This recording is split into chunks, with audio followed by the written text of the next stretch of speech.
28 फरवरी 2026 को अमेरिका और इसराइल ने ईरान के खिलाफ मुश्तरका फौजी ऑपरेशन शुरू किया।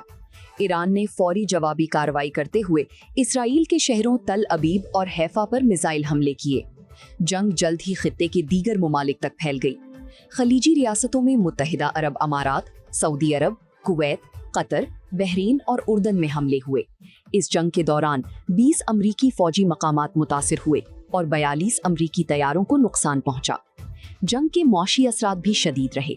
तवानाई की बरामदात, तिजारती रास्ते और सरमायाकारी मुतासिर हुई, जबकि मजमूई मौशी नुकसान तकरीबन $4 ट्रिलियन तक पहुंचने का अंदाजा लगाया गया। तनाज़ा के दौरान तकरीबन 7,400 अमवात रिपोर्ट हुई, जिनमें ईरान में 3,500, लबनान में 3,700, इसराइल में 26, अमरीका में 13 अमवात शामिल हैं।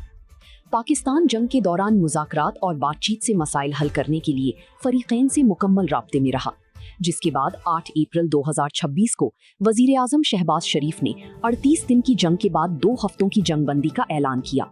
ताहम इसी रोज़ इसराइल ने बैरूत पर बमबारी की, जहां सिर्फ 10 मिनट के हमले में 300 से ज़ायद अमवात हुई।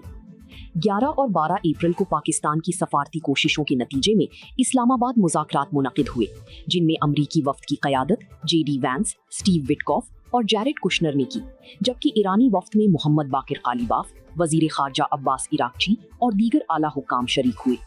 इस सफारती अमल के दौरान फील्ड मार्शल आसिम मुनीर ने ईरान का दौरा भी किया। वज़ीर आज़म शहबाज शरीफ ईरानी क़यादत के साथ टेलीफोनिक राब्ते में रहे।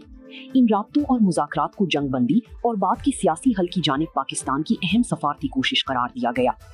एक तरफ अमरीका ईरान जंगबंदी थी, लेकिन इसराइल ने इस दौरान लबनान पर मुसलसल हमले किए, जिसके बाद 7 जून 2026 को ईरान ने इसराइल पर मिसाइल हमले शुरू किए। 8 से 10 जून के दरमियान ईरान की जानिब से एक अमरीकी हेलीकॉप्टर गिराए जाने के बाद अमरीका ने ईरान पर हमले किए, और अब कई माह की जंग, भारी जानी व मुआशी नुकसान और पाकिस्तान की सफारती कोशिशों के बाद जुमे को स्विट्जरलैंड में ईरान और अमरीका के दरमियान मुआहदे पर दस्तखत होंगी। तो समरी फॉर्म में आपको पता चल गया कि ये मामलात इतनी जल्दी कैसे हुए। डोनाल्ड ट्रंप ने बहुत मरतबा ये कहा कि देखें, पहली जंग अज़ीम कितनी देर चली, दूसरी जंग अज़ीम कितनी देर चली, वियतनाम जंग कितनी देर चली, कोरियन जंग कितनी देर चली, अफगानिस्तान की जंग कितनी देर चली। अगरचे उसके अंदर अमेरिका ने वैसे शिरकत नहीं की थी, उसके अंदर जो फाइटिंग पार्टी थी वो रशिया था, लेकिन उसके बाद वाली जो फेज थी उसके अंदर अमेरिका ISAF के जरिए बीच में इन्वॉल्व